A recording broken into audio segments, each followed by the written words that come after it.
Sejam bem-vindos, queridos ouvintes do nosso podcast Ansiedade no Ponto. Eu sou o Anderson Salles. E eu sou Elaine Salles. Sejam todos bem-vindos. Hoje nós temos um tema super interessante e um convidado ilustríssimo lá de São Paulo. É o Plínio Kutaiti, certo, Plínio? Falei certinho? Seja bem-vindo, meu querido. Obrigado. Bem-vindos vocês também aqui na minha casa. Nós vamos falar sobre cuidados integrativos.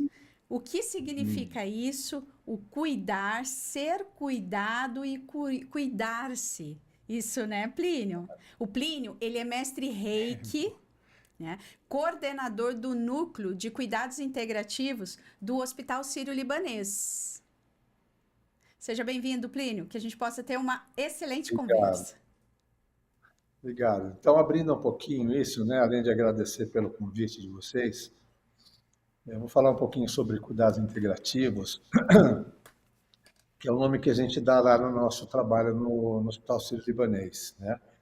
Mas essa é uma área que tem outros nomes também, né? Também é chamado de medicina integrativa, saúde integrativa, medicina complementar integrativa, tem vários nomes, né? O que mostra para a gente que isso é uma verdade no Brasil, é uma verdade no mundo também. Isso mostra para a gente que nós estamos aí num percurso para encontrar um nome, algumas definições, alguns conceitos. É uma coisa que está muito viva, né? Apesar de estar muito baseada em tradições antigas, a relação com a medicina atual é uma relação nova, né? Então, o que é novo aqui não são as práticas, elas são as mais antigas da conversa. O que é novo aqui é essa relação com as instituições de saúde, uma relação mais aberta, né? Eu, por exemplo, há 30, 35 anos atrás, eu fazia reiki no Hospital Sírio-Libanês, mas eu fazia um pouco escondido ali, porque não era uma coisa bem-vinda. E há quase 17 anos eu trabalho no Sírio a convite do hospital, né? Eu estou me dando como exemplo, mas eu sou mais um no meio de uma multidão, né? Que hoje tem sido convidados, né? Pessoas que têm sido convidadas para criar um serviço mais integrativo, que eu já posso falar um pouco mais sobre isso, dentro de instituições de saúde convencionais. Isso é o que está acontecendo no mundo hoje, né? Essa área está conversando, né? Dialogando, dançando, né? Com a nossa medicina convencional de uma maneira nunca antes vista, né? Então, isso é mais ou menos coisa de 20, 25 anos para cá, né? É uma coisa nova. Então, lá no Círio, a gente chama de cuidados integrativos, Elaine, porque, para mim, a palavra cuidado é muito importante, né? Porque a nossa medicina, de um modo geral, ela, por conta de tudo que cresceu no século XX, né? Como tecnologia, ciência, diagnóstico, procedimento, indústria farmacêutica, né? Tudo foi em função de acabar trazendo a medicina para uma prática de tratamento de doença, né? Então, a nossa medicina se tornou muito mais voltada para a doença do que para a saúde, né? Então, o que eu acho que está acontecendo nesse começo de século XXI é um resgate do cuidado associado ao tratamento da doença. Então, o que eu sempre trago dentro do meu trabalho pessoal no hospital é isso, que a gente tem que tratar a doença e cuidar da pessoa na sua integralidade. É um binômio inseparável. E é um resgate para o cuidado com a saúde, né? Através do cuidado centrado na pessoa também, que é um valor muito importante nos dias de hoje, né? Então, por isso que a gente chama cuidado integrativo, a gente está mais comprometido com o cuidado integral do que necessariamente com o tratamento da doença. Isso para dar uma pequena introdução da minha visão de cuidados integrativos.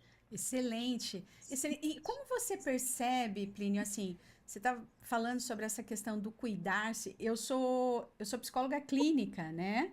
E as pessoas, eu percebo que é extremamente importante esse treinamento eu chamaria de um treinamento, das pessoas conseguirem entender que tratar é diferente de você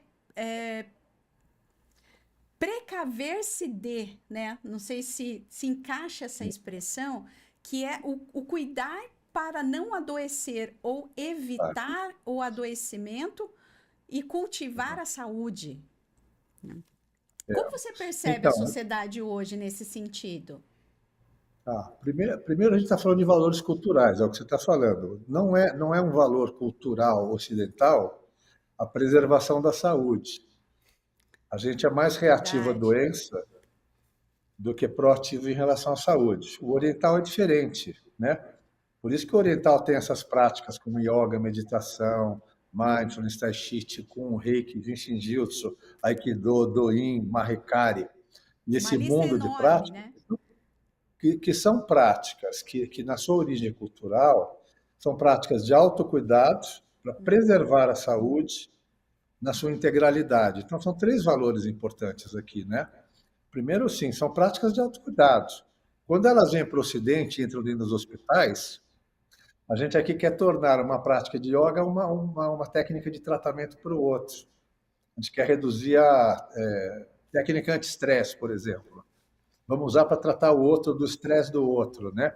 Mas na sua origem cultural, é onde tem a maior potência, era uma prática de autocuidado para preservar a saúde, cuidar da saúde, conhecer as leis da natureza que regem a nossa saúde, ter consciência disso, né? E poder incluir como uma prática de preservação de saúde. E uma preservação de uma saúde integral, né? Esse é um ponto importante. A gente não está falando de corpo físico, a gente não está falando só de psiquismo, a gente está falando de espiritualidade, de energia, o ser social, né? O emocional, o mental, e assim vai embora, né?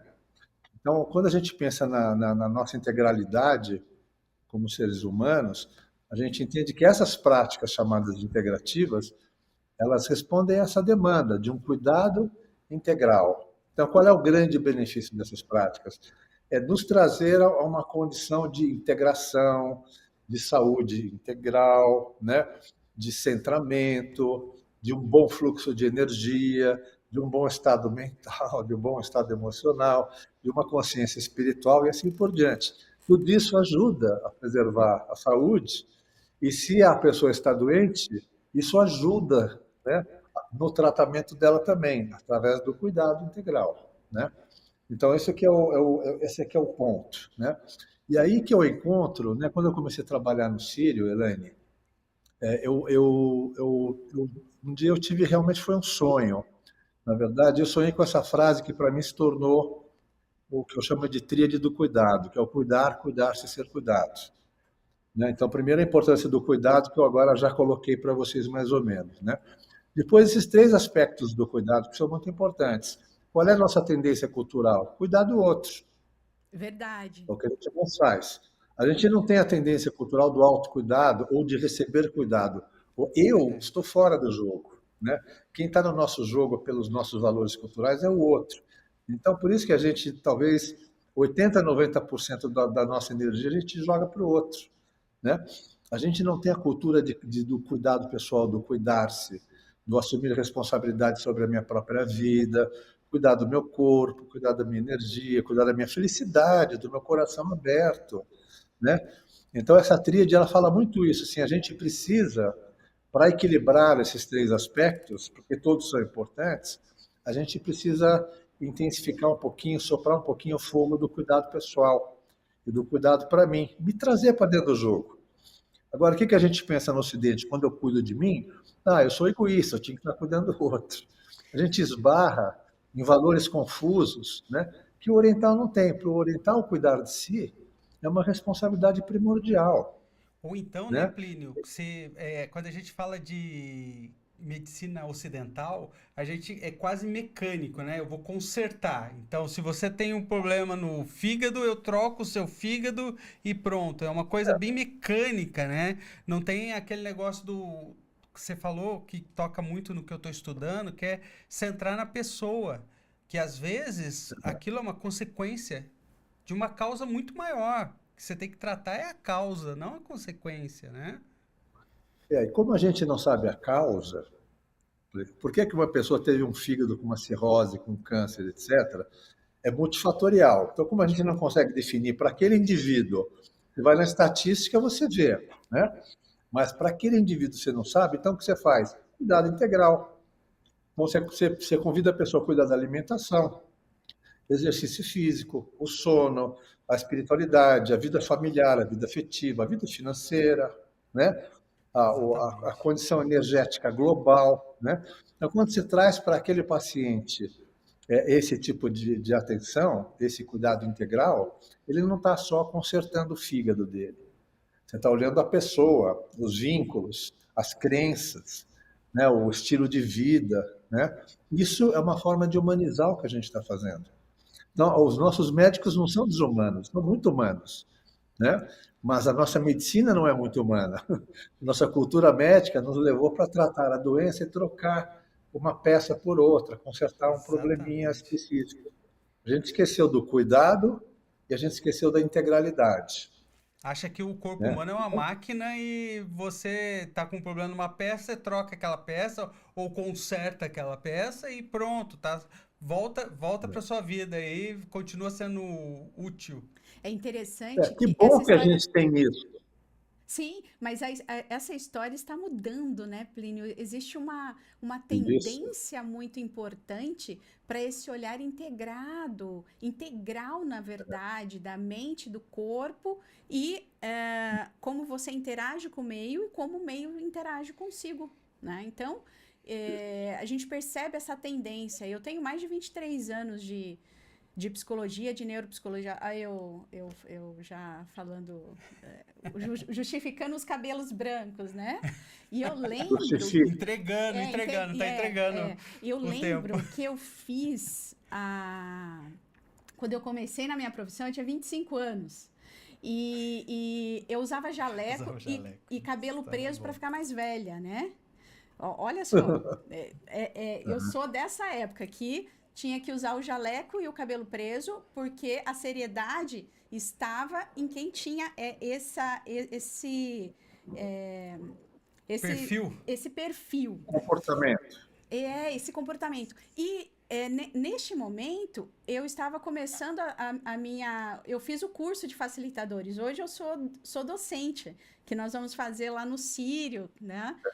O ano que vem, sobre como ensinar profissionais da saúde a, a ensinar de forma científica, prática, profissionais a ensinarem outras pessoas a meditarem. E eu fiz esse curso, eu tinha essa idade, 25 anos, 26 anos. Eu fui, acho que da segunda turma lá na Unifesp, e eu estava começando o mestrado em meditação, e eu lembro que nós éramos, junto com a Elisa, a Elisa Cosassa, com o Ousada. Roberto, o professor José Roberto Leite, que foi meu orientador, né? Nós éramos assim, Pioneiros. falando de meditação, eu falei assim, coitados, né? Nossa, como assim? Entrando na ciência, falando sobre isso, né? Era uma visão muito nova naquele momento para o Brasil falar sobre isso. Hoje, meditação é prescrição médica. Reiki está nas UBSs. Você do Sírio-Libanês com um núcleo de cuidados integrativos. É sensacional ver essa evolução, né, Plínio? Então, o que eu acho assim, historicamente, a gente sempre teve uma tensão entre ciência e tradição, né? A gente vive a era da ciência, onde parece que a realidade está descrita, circunscrita naquilo que a ciência pode alcançar. A gente sabe que Uhum. não. A gente sabe que a tradição, ela olha, eu costumo dizer que a ciência olha pelo microscópio e a tradição olha pelo telescópio, né? A tradição sempre tem a integralidade, né, em mente, digamos, né? E sempre houve essa tensão. Por isso que era uma luta, quando se falava yoga no hospital. Você fala, não, eu tenho falado disso há quase 40 anos, né? Dessa Caraca. história de meditação em hospital, de reiki, etc. Né? Eu peguei uma fase que era uma fase bélica mesmo, né? O tempo vem passando, e depois, se for o caso, a gente conversa um pouquinho de como que isso chegou onde nós estamos hoje, né? Mas hoje é o diálogo. Hoje há o interesse de ter uma integração da tradição com a ciência, mas por alguns motivos. Um deles é porque o paciente demanda. Não é Sim, que o hospital entendeu. o hospital está atendendo demanda. Se você começa a olhar a pesquisa, você começa a ver assim, publicações da Organização Mundial de Saúde no ano 2000 falando que 50% dos países industrializados, né, 50% da população dos países industrializados trazem práticas integrativas para os seus tratamentos médicos. E até 80% em países em desenvolvimento. Estou falando de 25 anos atrás. Né? Aí você olha lá em 2006, na Austrália, 65% dos pacientes oncológicos, 65%, trazem tratamentos integrativos para o seu tratamento oncológico. Se você olhar em 2017, 87% das mulheres com câncer ginecológico nos Estados Unidos trazem essas práticas para dentro da vida. Então, estamos respondendo a uma demanda. Por isso que esse diálogo hoje está acontecendo dessa forma. A gente ainda não entendeu exatamente como fazer. E eu não solto os meus rojões todos, não, viu? Eu estou feliz com o que está acontecendo, mas eu acho que realmente a gente vai consagrar isso daqui a uns 20, 30 anos. Jura? Tudo isso? Não é minha geração. Não é a geração do porque Roberto. Vai ter retorno, né? Vai ter resultados, né? Está apresentando resultados melhores. Mas a gente vê subindo, né? Assim, a gente olha, a gente entra no PubMed, nos últimos 10 anos, vou colocar assim, o aumento de pesquisa na área. Muito grande. Nossa! Esse é outro fator, Elaine, que ajuda a ter essa conversa. Sim. E a gente tem mais pesquisas e melhores pesquisas, mas a gente ainda não tem uma metodologia científica que comprova como a medicina gosta de comprovar, que é como ela comprova medicamento, procedimento cirúrgico. A gente não tem essa metodologia. Então, ainda precisamos de alguns anos para falar assim, não, olha, a meditação não é só cortisol, né? Não é só sistema simpático, parasimpático. É muito mais complexo do que isso. Espiritualidade. E a nossa ciência ainda... Olha, espiritualidade. Na década de 70, a gente tinha 22 pesquisas sobre espiritualidade e saúde. Hoje, no PubMed, tem mais de 25 mil. Né? Todas são boas? Não. Mas está mostrando que isso é irreversível, né? Esse movimento está acontecendo. Mas vamos acender as luzes. Quebrando paradigmas, né, Plínio? Está acabando com o preconceito, eu acredito, né? Mas ainda vai levar tempo para estar num lugar mais claro, gente. Essa aqui é a minha opinião. Não vamos soltar todos os rojões. Mas é interessante que nessa evolução são práticas já com prescrição médica. No curso, até a história lá na Unifesp e agora no Sírio, acredito que a tendência provavelmente será a mesma. Muitos médicos, psicólogos, integrando essa formação para poder aplicar livremente. Eu diria que a palavra que nós temos hoje para a medicina integrativa, os cuidados integrativos de si mesmo, o outro, né? Porque eu diria que essa palavra de link, vê se você concorda, seria liberdade. Hoje nós somos mais livres para integrar essas informações, né? E para colocar para fora ou em prática aquilo que efetivamente se acredita, né? Estamos saindo dessa forma engessada da medicina, que é importante ter esse sistema, mas de uma forma mais integrada. Eu acredito dessa forma. Olha, a gente tem que levar em consideração, há 15 dias atrás eu fiz um simpósio lá no Sírio, com uma tríade que também foi criada dentro do nosso trabalho, que é ciência, tradição e experiência. Eu tinha falado do binômio ciência e tradição, né? A experiência é muito importante, porque tem certas coisas que só a experiência mostra para a gente. Ou seja, né? pratique, então, né? Quando vocês dão curso para profissionais de saúde sobre meditação, não é só que vocês estão dando artigos para eles lerem, isso tudo bem, isso é importante. Mais do que isso, vocês estão fazendo esse pessoal sentar e meditar. Essa experiência é que eu acho que vai vazar para dentro do sistema. Não é necessariamente os artigos. Muito nisso, muito. Eu levo artigo científico, eu trabalho num hospital que é ultra de excelência médica convencional, científica, etc. Não adianta só levar artigos lá. Eu preciso sentar aqueles médicos. Então, a gente dá curso de meditação e yoga para os médicos lá do Sírio. A gente já teve mais de 200 médicos que vieram fazer o curso com a gente. E a gente sabe que essa experiência deles é que vai sensibilizá-los para ler os artigos de um outro lugar. Porque só ler Depois que eles artigo, sentirem na pele, né, isso, as no corpo, vantagens ter a que o experiência. procedimento. E O com que é a isso, meditação senão uma experiência, né? exato. Exatamente. Por isso que é super importante a formação com vivência, né? Sensacional isso. Plínio, você pensando, né, com tudo isso que você está trazendo, essa evolução, que estamos num caminho, né? Que você percebe, estamos aí. Éramos um bebê, talvez hoje nós somos um jovem adulto, mas ainda em evolução para essas práticas mais integradas, né? Esses cuidados mais integrados. Essa frase, né? O cuidar, ser cuidado e cuidar-se. O que que você diria para a sociedade? O que que você traz assim de dicas práticas para as pessoas poderem retomar o pensar ou já agir para esse autocuidado, esse autoconhecimento, essa interação com o outro, partindo de você mesmo, porque se eu não estiver bem, como que eu vou ajudar o outro, né? Tem uma lógica aí, se a gente for pensar. Sim. Bom, eu vejo essa tríade, como eu contei para vocês, foi um sonho. Não Sim, veio de uma elaboração racional da minha parte, né? Você é psicóloga, sabe. Eu tive contato com isso, eu estou aprendendo ao longo desses 17 anos o tamanho dessa tríade, né? Lá no sim. Sírio, teve um tempo que essa tríade foi base de todos os programas de humanização do hospital. O que a gente fazia para o cuidado, o que a gente fazia para ser cuidado, e o que a gente fazia para o cuidado pessoal, para o Uhum. autocuidado, né? Então, estamos explorando isso, mas se você está me pedindo assim, uma sugestão para as pessoas, não, fazer uma É, reflexão, eu diria o seguinte, que essa tríade é Pessoa um comum. espelho. É um espelho, não é para a gente fazer isso ou fazer aquilo. É olhar para a tríade e se perguntar um pouquinho, será que eu me cuido?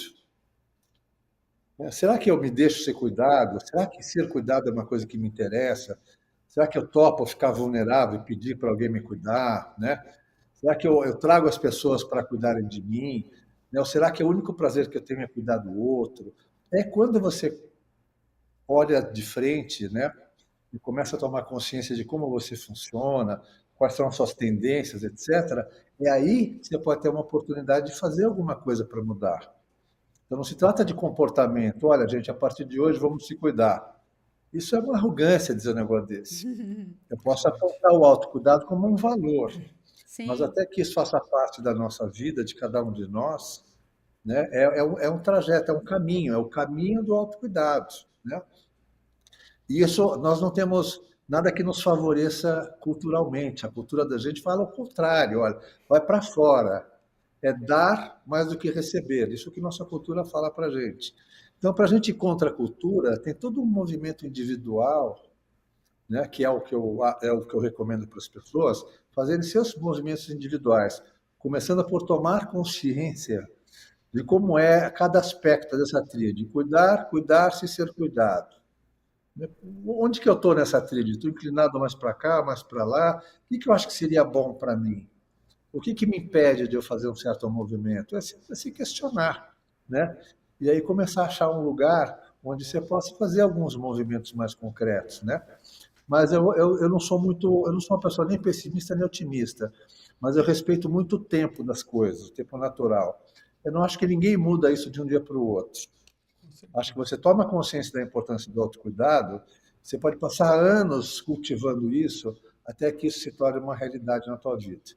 Então não basta aprender a meditar, gente. Eu acho assim, importante ter um instrumento, mas tem que lembrar, por que que eu estou meditando? Para que que eu estou meditando? Qual é meu propósito dentro disso, né? Então, nesse sentido, eu quero valorizar muito o curso de vocês, Elaine. Eu sei o valor, a importância desse curso, é por isso que eu os convidei para vir para o Círio fazer esse trabalho. Porque eu sei que é um curso que incentiva isso, né? Não é só Sim. a técnica da Não, meditação, não. mas incentiva o espelho, o se conhecer, o ter um processo, ter um caminho, entender que isso nos leva para um lugar de mais consciência, de mais aproximação com quem nós somos, de mais preservação da saúde, né? De mais consciência da espiritualidade, e todas as coisas que vêm junto com uma meditação, né? Muito bem. Pois é, essa é a intenção, né? Trazer as pessoas, na verdade, para um autoconhecimento, instrumentalizá-lo com a meditação, mas principalmente com a vivência e essa reflexão sobre o que eu estou, quais as escolhas que eu estou fazendo na minha vida. Excelente. Plínio, ó, renderia aqui muito tempo, né? Tá bom. Né, eu acho que vai levar muito tempo até que a pessoa fala assim, eu vou fazer quimioterapia. Então, antes de ir para a quimio, você vai para a sala de meditação. Ah, vou sair da cirurgia. A hora que você sair da cirurgia, você vai para a sala de reiki, né? Aí vou fazer um tratamento. Então, antes de fazer o tratamento, acupuntura, né? E, Uma é, coisa e, é, natural, não uma coisa exótica, né?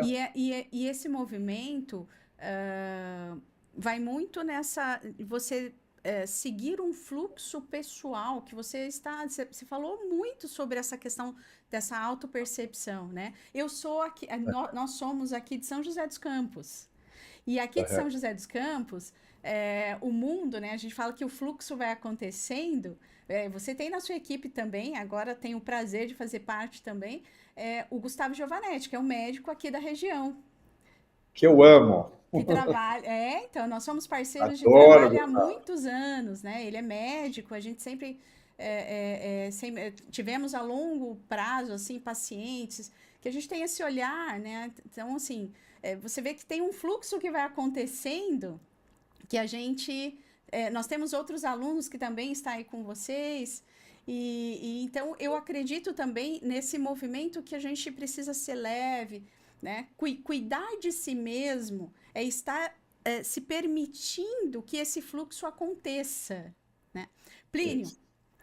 enorme prazer, Foi um né? prazer conhecê-lo. Já fica o convite aí, nós estamos aqui pipocando ideias para próximos Verdade. podcasts Tá aí, bom. né? Vamos combinar, com o maior Vamos, prazer. Com o maior prazer, vamos. eu agradeço pela oportunidade de a gente conversar sobre isso. Para mim é uma oportunidade também poder falar sobre esse assunto, né?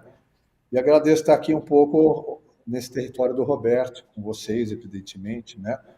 O Roberto é uma pessoa que eu respeito muito pela pessoa, pelo trabalho que ele faz, né? E isso que vocês estão entregando aí é algo que eu dou extremo, imenso valor, né? A gente ter os profissionais mais conscientes do que realmente é a meditação, aprendendo a parte científica e tendo a experiência da Ah, sim. meditação, e reunir, então, tendo a ciência, a tradição e a experiência dentro do curso de vocês, né?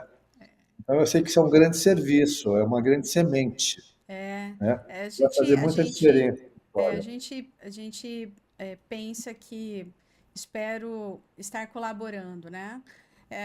Conheci o Roberto quando ele também era da pós-graduação na Unifesp e depois fiz o curso com ele e depois, em 2002, ele me convidou para estar com ele no curso, então estamos juntos aí.